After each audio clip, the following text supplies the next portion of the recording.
Hi hello నమస్తే welcome to మనం TV. నేను మీ చార్మి. ఈరోజు మనతో పాటు ప్రస్తుతం ప్రముఖ ఆస్ట్రో న్యూమరాలజిస్ట్ రెహమాన్ గారు ఉన్నారు. ఆయనతో మాట్లాడు. నమస్కారం సార్. నమస్తే అమ్మా. సార్, మీరు ఏ ఏ శాస్త్రాలను ఉపయోగిస్తారు సార్? నేను ఫస్ట్ ఆస్ట్రాలజీ చార్ట్ చూస్తానమ్మా. మన లైఫ్ 80 to 90% మన జాతక చక్రం ప్రకారమే జరిగిద్దమ్మా. ప్లస్ న్యూమరాలజీ ప్రకారం అసలు పేరు బాగుందా లేదా, పేరు బలం అంటారు. పేరు బాగుంటే లైఫ్ బాగుంటుంది, పేరు బాగోకపోతే లైఫ్ చాలా ఇబ్బందిగా ఉంటుంది. సో పేరు ఎలా ఉన్నది, అలానే చెయ్యి చూస్తాను. చెయ్యి చూసి కూడా అద్భుతమైన విషయాలు చెప్పచ్చు. అలానే ఫేస్ రీడింగ్, ఒకళ్ళని చూస్తే పెట్టబుద్ధి అయింది, ఒకళ్ళని చూస్తే కొట్టబుద్ధి అయింది అని ఆ ఫేస్లో కూడా మన 100 years మన లైఫ్ తెలుస్తూ ఉంటుంది. అదేవిధంగా signature is the most important in the life. ఎలా సంతకం పెడుతున్నాం ఏంటి, దాని మీదే మన హెల్త్ ప్రాబ్లమ్స్, మన లీగల్ ప్రాబ్లమ్స్ అన్నీ తెలిసిపోతుంటాయి. ఓకే. తర్వాత marriage date is the most important in the life. First date of birth అయితే దాని ప్రకారం మన లైఫ్ జరిగేది అయితే, second date of birth is the marriage date. పెళ్ళికి ముందు ఎవడైనా ఎట్లయినా బతికిపోతాడు. ఆ పెళ్లి దగ్గర నుంచి అసలు ప్రాబ్లమ్స్ అనేవి ఉంటాయి. అంటే మ్యారేజ్ డేట్ బాగాలేకపోతే ఇలా ప్రాబ్లమ్స్ వస్తాయి. మ్యారేజ్ డేట్ కూడా బాగుంటే లైఫ్ బాగుంటుంది. సో మ్యారేజ్ డేట్ ఎలా ఉంది, ఇలా ఆస్ట్రాలజీ, న్యూమరాలజీ, పామిస్ట్రీ, గ్రాఫాలజీ ఎలా రాస్తున్నారు, ఈ రాసే విధానాన్ని బట్టి కూడా వాళ్ళ యొక్క మైండ్ సెట్ అనేది తెలిసిపోతుంటుంది. అలానే face reading, signature analysis, marriage dates, ఇలా ఇన్ని శాస్త్రాలు చూస్తాను. నేను చూసి ఒక అద్భుతమైనటువంటి రిజల్ట్స్ ఇవ్వటం జరుగుతుంది.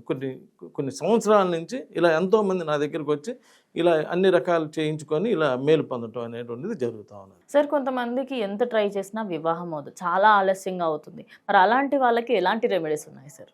చాలామందికి అవుతుందిగా తొందరగానే, కొంతమందికి అవ్వటంలో. అంటే అర్థమైంది ఏదో ప్రాబ్లం ఉందని. ఏ ప్రాబ్లం లేకపోతే అందరికీ అయినప్పుడు మనకెందుకు అవ్వదు అని క్వశ్చన్ చేసుకోవాలి. క్వశ్చన్ చేసుకొని మనమేమో ఈ బ్యాంకులో కాకుండా ఆ బ్యాంకులో అయితే ఎక్కువ జీతం వచ్చిందని ఆ బ్యాంకులో మారుతాం. మళ్ళీ ఆ బ్యాంకులో నుంచి ఆ బ్యాంకులో అంటే మనకైతే ఎక్కువ జీతం రావాలి.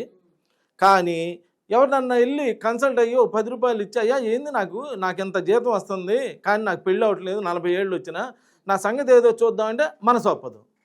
ఆ ఇద్దులే నీకు మాత్రం నువ్వు స్టెప్ ఎదగాలి, నీకు మిగిలిన విషయాల్లో కలవడు.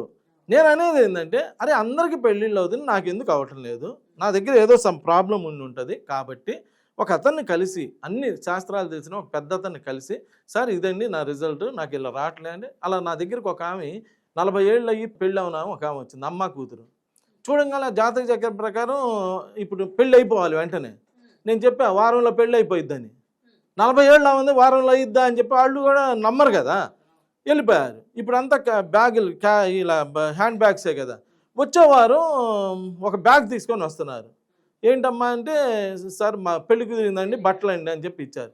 ఇలా ఎంతమందికో నేను అనేది ఏంటంటే, ఇలా ఒకళ్ళకి ఇద్దరికి కాదు, ఎంతోమందికి. అసలు నువ్వు ప్రయత్నమే చేయటంలే కదా, నువ్వు అసలు నిజంగా ఇట్లా జరిగిద్దని ఎవరన్నా అడిగితే, ఎవరిదాన్ని మ్యారేజ్ అయింది ఏంటండి, ఇలా మ్యారేజ్ అయింది కదా, మీరు ఎవరన్నా కన్సల్ట్ అయ్యారా ఏంటి అని అడిగితే, అవునమ్మా నేను ఫలానా వాళ్ళని కన్సల్ట్ అయ్యాను, నన్నని కాదు ఎవరో ఒకళ్ళని కన్సల్ట్ అయ్యాను, అలా రెమెడీ ఇచ్చాడు, దాని ప్రకారం వివాహం అయిందని చెప్తే నువ్వు అది ఫాలో అవడానికి ఉంటుంది.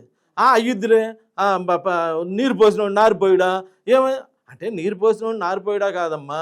ఆ భగవంతుడు బ్రహ్మరాత రాసినప్పుడు ఏం రాస్తాడంటే, నువ్వు ఇలా మ్యారేజ్ లేట్ అవుతుంటే ఫలానా ఆయన్ని కలిసినాక నీకు మ్యారేజ్ అవ్వాలని బ్రహ్మరాతలో రాశాడు. నువ్వు కలవకుండా కూర్చుంటే అవదు, నువ్వు ఎప్పుడైతే కలుస్తావో అప్పుడు అయ్యిద్ది.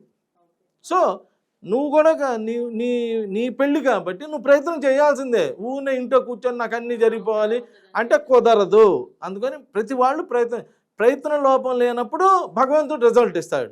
నువ్వేమో అబ్బా వంకాయలే, ఆయన కలిస్తే అంటే పెళ్ళి అయిద్దా, ఈయన కలిస్తే పెళ్ళి, సరే అట్టాను ఉండు, నేనే వద్దంటలే కదా, అలానే అనుభవించండి. కానీ ఒక పాజిటివ్ మైండ్తో ఒక్కసారి బయటికి వచ్చి చూడండి, ఎంత అద్భుతమైన రిజల్ట్స్ వస్తాయో. ఎంత గొప్ప శాస్త్రాలు ఇవి ఊరికినే మన పూర్వీకులు తపస్సు చేసి జీవితాలు త్యాగం చేసి పుట్టలు కట్టినాక అమ్మవారి ప్రత్యక్షమై ఈ అతీంద్రమైన శక్తులు ఇచ్చింది. వాళ్ళు ఆ జీవితాలు త్యాగం చేసింది మనం బాగుండాలని, నెక్స్ట్ జనరేషన్ బాగుండాలని వాళ్ళు చేస్తే, అది అట్టనా వంకాయలే, ఇట్టానా ఇది వంకాయలే అంటే ఇంకా వంకాయ ఎవడేం చేయగలమ్మా. సో ఇలా మ్యారేజ్ కానీ ఇబ్బంది పడుతున్న వాళ్ళు ఒక్కసారి నన్ను కలవండి. మళ్ళీ చెబుతానండి, ఒకవేళ అవ్వలేదనుకో పోతే ఫీజు పోయింది, ఇప్పుడు పెళ్ళి అవ్వాలా అప్పుడు అవ్వాలా, సరే ఒకవేళ కలిసి అయ్యింది అనుకో, లైఫ్ సెటిల్ అయిపోయిందిగా. Be positive. Thank you.